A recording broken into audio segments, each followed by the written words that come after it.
She said it because she was suffocating. Suffocating under the weight of her father's debts. Suffocating under the lace of a gown she couldn't afford. Suffocating from the pretense that her life was still her own to live.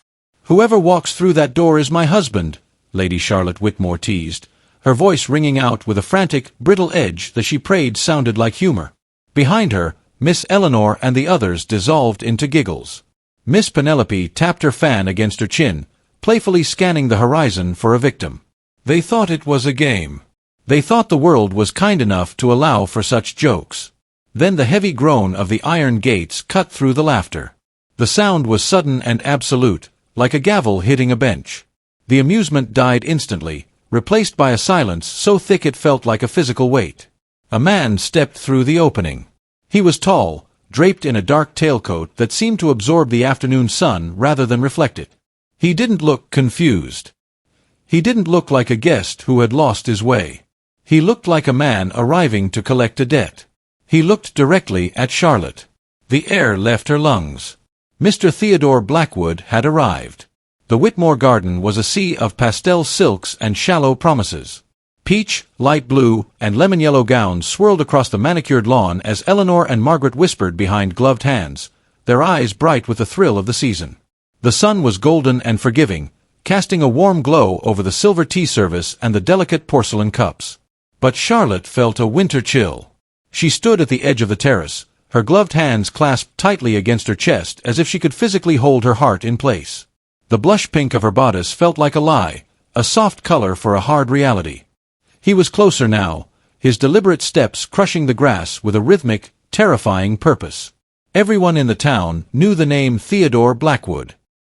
He was the man with a vast, silent fortune and the reputation for being as unyielding as the iron gates he had just passed through. He was a man mothers warned their daughters about, not because he was a rake, but because he was a machine.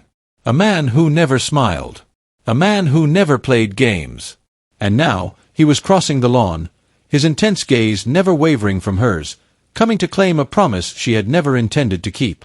The laughter of the women behind her didn't just die, it curdled. Miss Eleanor's hand froze mid-fan, and the soft clink of Margaret's teacup against its saucer sounded like a gunshot in the sudden vacuum of the garden. Charlotte felt her heart hammer against her ribs, a trapped bird fluttering against the cage of her bodice. Theodore Blackwood did not stop until he was a mere yard away. Up close, he was even more imposing, a tower of dark wool and starchy white linen that seemed to block out the very sun. His eyes were not the warm brown of the earth, but the hard, polished flint of a mountainside. "Lady Charlotte," he said. His voice was a low, resonant chord that seemed to vibrate in the space between her lungs. He didn't ask it as a question. He stated her identity as if marking a ledger. "Mr. Blackwood," she managed to whisper. Her gloved fingers tightened against her chest, the lace of her sleeves pressing into her skin. You are early for the promenade." "I am exactly on time to answer a summons," he replied. His expression remained a mask of marble, devoid of the teasing smirk or the polite confusion that usually followed a social blunder. Beside her, Penelope let out a small, nervous titter. "Oh, Mr. Blackwood, you must forgive her. Charlotte was only being—" "I was joking," Charlotte interrupted, her voice gaining a frantic, higher pitch. She tried to force a smile, though her lips felt brittle. "A silly game, sir. A wager between friends to pass a dull afternoon. Surely a man of your stature understands the nature of a jest." Theodore tilted his head slightly, his gaze dropping for a fraction of a second to her trembling hands before returning to her wide eyes. The intensity of his focus made the rest of the garden, the pastel dresses, the flowering hedges, the gossiping peers, blur into insignificance. "I am a man of many things, Lady Charlotte," he said, his voice dropping an octave, "but I have never been accused of having a sense of humor, especially not where my name is concerned." He took a step closer, effectively cutting her off from the group. The air around him smelled of rain and expensive tobacco, a sharp contrast to the flowery perfumes of the tea party. "You made a public declaration," he continued, his tone as steady as a funeral bell. "In front of witnesses standing. You claimed that the man who entered those gates would be your husband. I have entered. I have accepted. But it's impossible." Charlotte gasped, a flush of heat rising to her cheeks. One cannot simply decide a life's path on a whim in a garden. Many have decided for less, Theodore countered coldly. Your family needs a solution, and I require a wife who understands the weight of a promise. Do not insult us both by pretending you did not mean to be heard. He offered his arm, his dark-clad form a stark shadow against her blush-pink silk. Walk with me, Lady Charlotte. We have a contract to discuss. The gravel crunched beneath Theodore's polished boots with a sound like bone snapping, a harsh rhythm that drowned out the frantic whispers of Eleanor and Penelope behind them. Charlotte's hand hovered over his sleeve, her lace-clad fingers trembling so violently she feared she might tear the fine wool of his coat. Walk, he commanded softly. It wasn't a request, it was an anchor. She placed her hand on his arm. The heat of him radiated through her gloves, a startling, living contrast to the wintry stillness of his expression. As they moved away from the terrace and toward the secluded yew hedges, the world of pastel silks and porcelain tea sets seemed to vanish, replaced by the suffocating reality of the man beside her. "Mr. Blackwood, please," Charlotte whispered once they were out of earshot of the others. She stopped abruptly, forcing him to turn. "My family. We are in a precarious state, yes. But this is madness. You are a man of logic. You cannot possibly want a wife to win on a dare." Theodore looked down at her, his dark brows drawing together in a way that made his face seem carved from granite. "Logic is exactly why I am here, Lady Charlotte. Your father's debts are no longer a secret in the city, though the town is polite enough to pretend otherwise until the bailiffs arrive." The blood drained from Charlotte's face. She felt the sting of the truth more sharply than any insult. "I require a wife of impeccable lineage to solidify my standing," he continued, his voice as dry and precise as a legal brief. "You require a fortress to protect you from the creditors and the scavengers circling your home. I do not care for the whim that brought me through those gates. I care for the result." "And what is the result?" she asked, her voice shaking. "A life of silence. A husband who views me as a line in a ledger." "A life of security," he corrected. He took a step closer, his shadow falling over her pink gown, turning the soft blush to a bruised mauve. "I offer you a contract. I will clear every penny of the Whitmore debt. I will provide you with an independent allowance that your father cannot touch.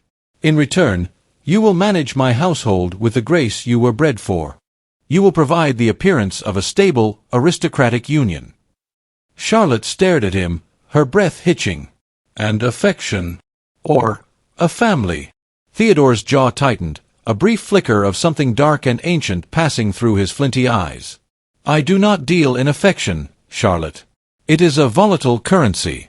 As for an heir, that is a requirement of the future, not the present. For now, I offer you a cage, perhaps. But it is a cage made of gold, and the door stays locked against the world, not you." He held out his hand again. "The choice is simple. Marry the man who walked through the door, or wait for the man who comes to repossess your bed." Charlotte looked back at the house, then at the hard, honest hand of the man before her. She reached out and took it. The carriage ride back to the Whitmore estate was a blur of retreating greenery and the heavy, rhythmic thumping of Charlotte's own heart. By the time she stepped into the foyer, the air in the house had already curdled. News in the Tun traveled faster than a thoroughbred, and the scandal of the garden party had arrived well before she did. Her father was waiting in the library, his face a mottled gray. "Charlotte," he roared, the scent of stale brandy clinging to him like a second skin. "What have you done? The rumors. They say you threw yourself at Blackwood. A man like that. A man who would take a joke for a blood oath." "He didn't take it for a joke, father," Charlotte said, her voice steadier than she felt. She stood in the center of the Persian rug, her blush-pink skirts looking garish against the dark oak of the room. "He took it for an opportunity. One you should be grateful for." "Grateful!" her mother cried, fluttering into the room with a handkerchief pressed to her eyes. "To be tied to the Iron Master? They say he has no blood in his veins, only ink and cold coins. You'll be a pariah, Charlotte. Eleanor and the others, they are already whispering that you trapped him." Charlotte felt a sudden, sharp spike of resentment. These were the people who had spent her dowry before she was even out of the schoolroom, and now they wept for her reputation. "Let them whisper," she said, her chin lifting. "Mr. Blackwood has promised to clear the debts. All of them. In exchange, I am to be his wife." Her father's anger vanished instantly, replaced by a greedy, flickering hope that was far more nauseating. "All of them? Truly?" Before she could answer, the butler appeared, looking as though he had seen a ghost. "Mr. Theodore Blackwood, to see Lord Whitmore." Theodore didn't wait to be announced. He moved past the servant, his dark presence immediately making the grand library feel small and cluttered. He didn't look at Charlotte's parents. His eyes went straight to her, verifying she was still standing her ground. "Lord Whitmore," Theodore said, his voice dropping into the room like a stone. "I believe your daughter has informed you of our arrangement. I have brought the preliminary documents." He laid a heavy folder on the desk. The sheer weight of it seemed to silence the room. Charlotte watched as her father reached for the papers, his hands shaking with a mix of fear and salvation.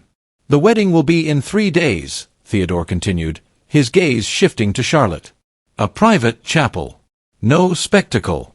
I have no desire to give the gossips more fuel than they already have." 3 days, her mother gasped. "But the preparations, the guests." "There will be no guests," Theodore intercepted. "Only witnesses. Lady Charlotte is leaving this house, and with her, your obligations." He turned back to Charlotte, his expression unreadable as ever.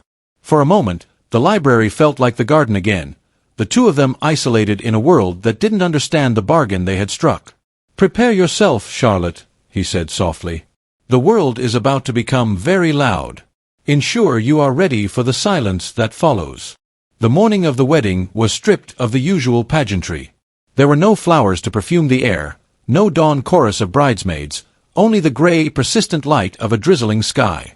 Charlotte stood before the looking-glass, watching as her maid cinched the stays of a gown that felt like armor. It was white, but a stark, clinical white that offered no warmth to her pale complexion.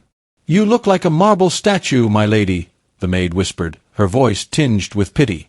"Statues don't feel the cold," Charlotte replied, though her hands were like ice. The ceremony took place in a small, ancient chapel on the outskirts of the city. The stones were damp, smelling of earth and centuries of forgotten prayers. Her father walked her down the short aisle, his grip on her arm uncharacteristically firm, less out of affection and more as if he were ensuring the prize didn't bolt before the ink was dry. Theodore was already at the altar. He stood with his back to the door, a silhouette of shadow against the flickering altar candles. When he turned, Charlotte's breath hitched. He didn't look like a groom, he looked like a sentinel. His dark eyes scanned her face, noting the tremor in her lips, yet he made no move to comfort her. The vicar's voice was thin and reedy, echoing off the vaulted ceiling. The words of the service felt heavy, stripped of their romantic veneer and laid bare as the legal bindings they truly were. When the time came for the vows, Theodore spoke with a clarity that made the very air vibrate. "I, Theodore Blackwood, take thee, Charlotte Whitmore, to be my wedded wife." He didn't look at the vicar, he looked only at her. "To provide for thee, to protect thee, to hold thy honor as mine own." He omitted the word love. Charlotte noticed it, and so did her mother, who let out a stifled sob in the front pew. When it was her turn, Charlotte's voice flickered like a dying candle before catching. "I, Charlotte, take thee, Theodore, to honor this bond, to be faithful, to stand where I am placed." As he slid the ring onto her finger, the gold felt unnaturally heavy. It was a thick, unadorned band, solid and unbreakable.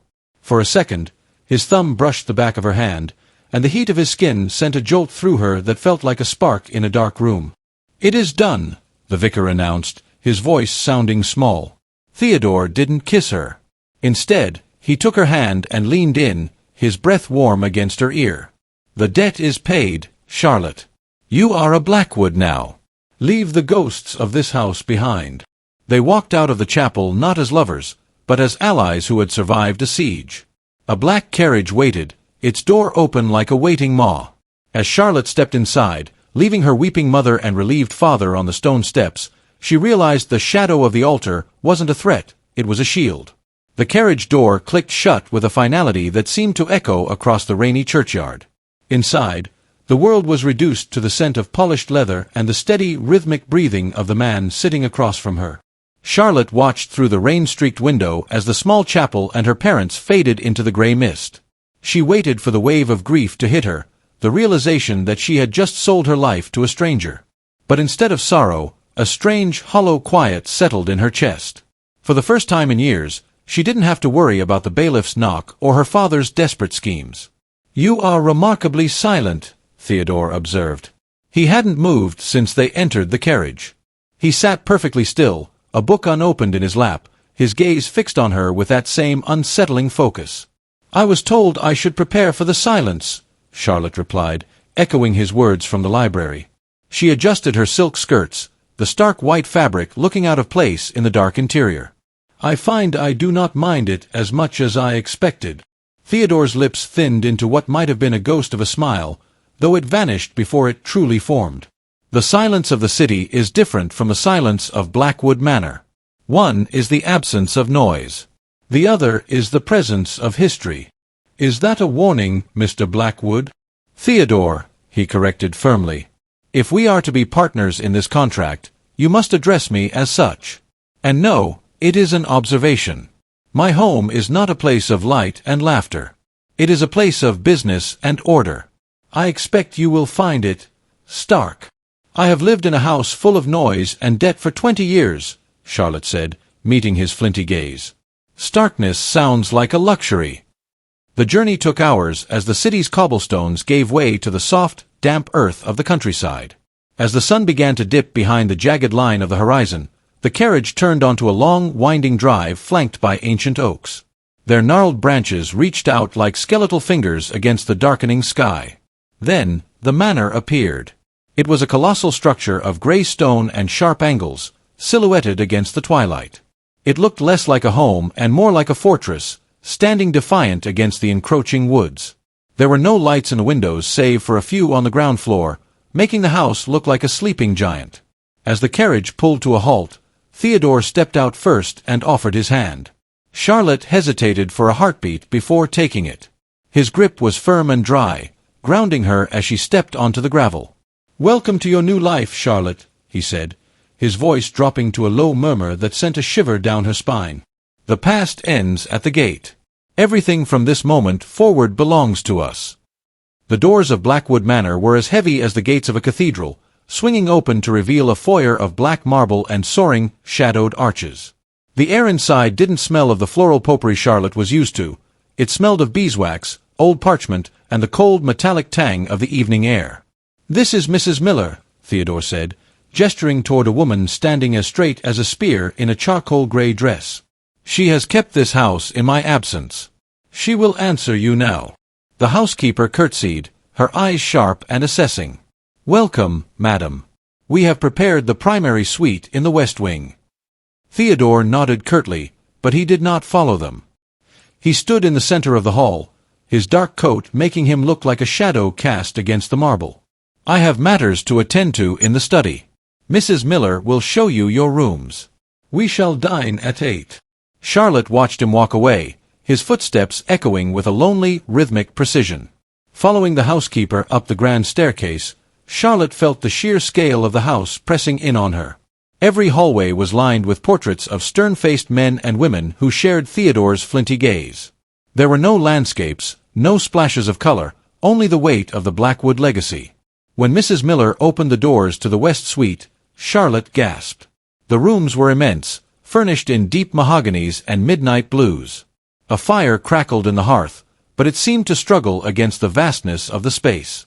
"The master prefers order, madam," Mrs. Miller said, her voice softening just a fraction as she saw Charlotte's wide eyes. "He is not a man of many words, but he is a man of his word. You will find everything is exactly as he promised." Left alone, Charlotte walked to the window. In the distance, she could see the silhouette of the iron gates she had entered. She was no longer the girl in the blush-pink dress, terrified of a creditor's shadow. She was the mistress of a fortress. As she dressed for dinner, she chose a gown of deep emerald silk, a color that felt like a shield. When she descended the stairs, she found Theodore already at the table. He stood as she entered, his eyes tracing the change in her. For the first time, his gaze didn't feel like an interrogation, it felt like recognition. "The house is quiet," she said, taking her seat. "It has been waiting," he replied, his voice low. He watched her across the candlelight, the flickering flames softening the hard planes of his face.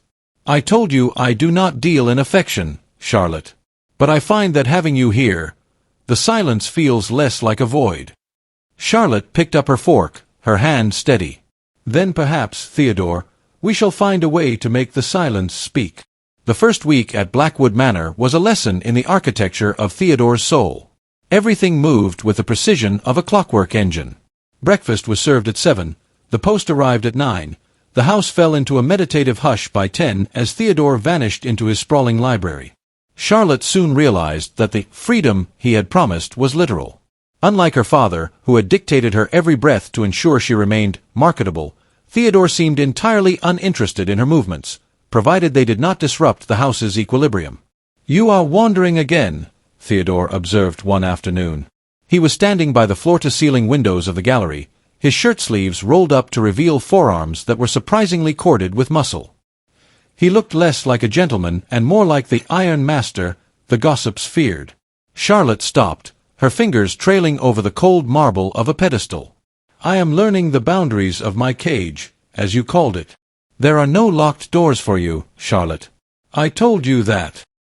He turned to face her, his flinty eyes tracking the way the emerald silk of her dress caught the dim light. "If you find the decor oppressive, change it.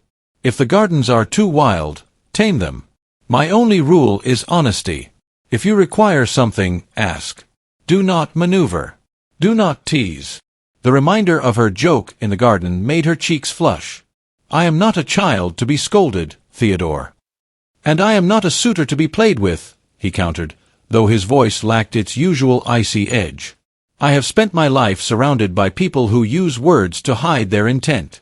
I bought your father's debts because I wanted a partner who was too exhausted to lie." Charlotte stepped closer, braving the space between them.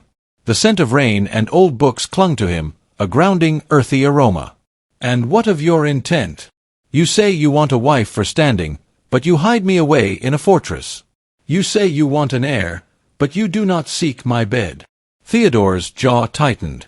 For a moment, the mask of the master slipped, revealing a flicker of something raw and unsettled. "I am a man of contracts, Charlotte.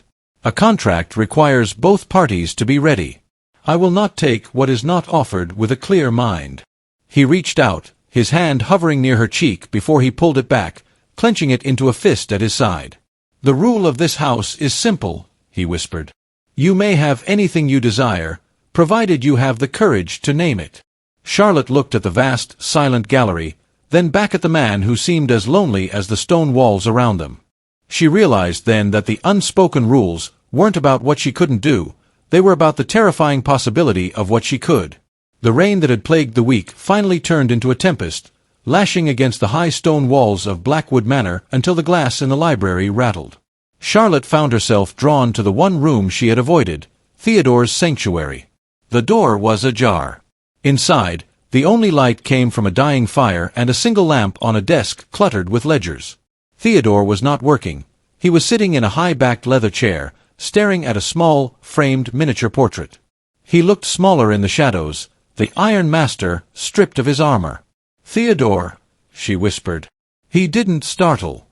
He simply closed his hand over the portrait and looked up, his eyes reflecting the amber glow of the embers. "The storm is loud tonight. I apologize if it kept you from sleeping." "It wasn't the storm," Charlotte said, stepping into the room. The emerald silk of her dress hissed against the floorboards. She sat in the chair opposite him, the heat of the fire finally reaching her chilled skin. It was the silence. It felt heavy. Theodore exhaled, a long, weary sound. Silence has a way of amplifying the things we try to bury. He opened his hand, revealing the portrait. It was a woman with the same flinty eyes, but her mouth was curved in a soft, tragic smile. "My mother. She died in a house much like your father's, full of noise, debt, and men who promised love while they stole her dowry." Charlotte felt a sharp pang of empathy. "So you became the man who buys the debts instead of the man who makes them." I became a man who trusts only what can be measured, he admitted, his voice rough. When you made that joke in the garden, I didn't see a girl playing a game. I saw a woman trying to sell herself before someone else could do it for her. I stepped through that door because I wanted to be the one to buy you, to keep you safe from the others. He looked at her then, and for the first time, the ice in his gaze had melted into something vulnerable, almost pleading. I told you I do not deal in affection. It was a lie. I am simply unpracticed. I do not know how to offer what was never given to me. Charlotte reached across the space between them. She didn't hesitate this time. She laid her hand over his, feeling the calluses on his palm and the sudden, sharp intake of his breath. Theodore, she said softly, a contract can be amended. We don't have to be two strangers living in a fortress. We can be two people learning to speak a new language. His fingers curled around hers, gripping her with a strength that was no longer about control, but about a desperate, grounding need. The crack in the ice was no longer a hairline fracture, it was a flood. The storm had passed by morning, leaving the world outside the manor windows washed in a brilliant, piercing clarity. The air was no longer heavy with the scent of damp earth, it smelled of renewal.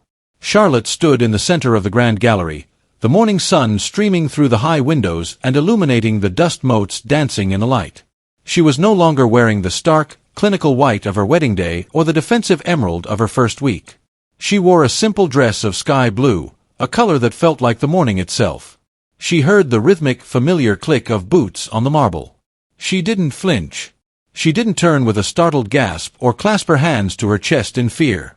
She simply waited, a small, steady smile forming on her lips.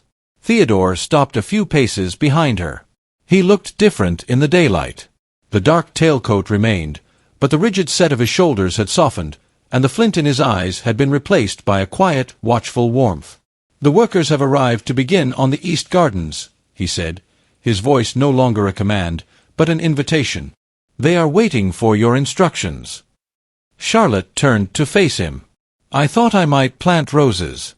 Not the pale, delicate ones from the city, but something wilder. Something that can survive the winter. Theodore stepped toward her, crossing the threshold of the distance they had kept for so long. He reached out, his fingers grazing her jawline before tucking a stray lock of hair behind her ear. His touch was no longer the heat of a stranger, it was the steady hearth-fire of a husband. I think this house has seen enough of things that merely survive, he murmured. It is time for something to bloom. Charlotte looked at the man who had walked through the door to save her, realizing that in his attempt to buy her freedom, he had accidentally found his own. The contract was no longer a ledger of debts and obligations. It was a living, breathing thing, written in the quiet moments they shared between the shadows. Are you ready? He asked, offering his arm. Charlotte didn't hesitate. She stepped forward and took it, her grip firm and sure. I have been ready since the moment the gates opened, Theodore. As they walked out of the gallery and toward the sun-drenched gardens, Charlotte knew the silence of Blackwood Manor would never be empty again. They had crossed the new threshold together, not as a master and a possession, but as two souls who had turned a desperate joke into a beautiful, enduring truth. I hope you enjoyed this journey with Lady Charlotte and Mr. Blackwood.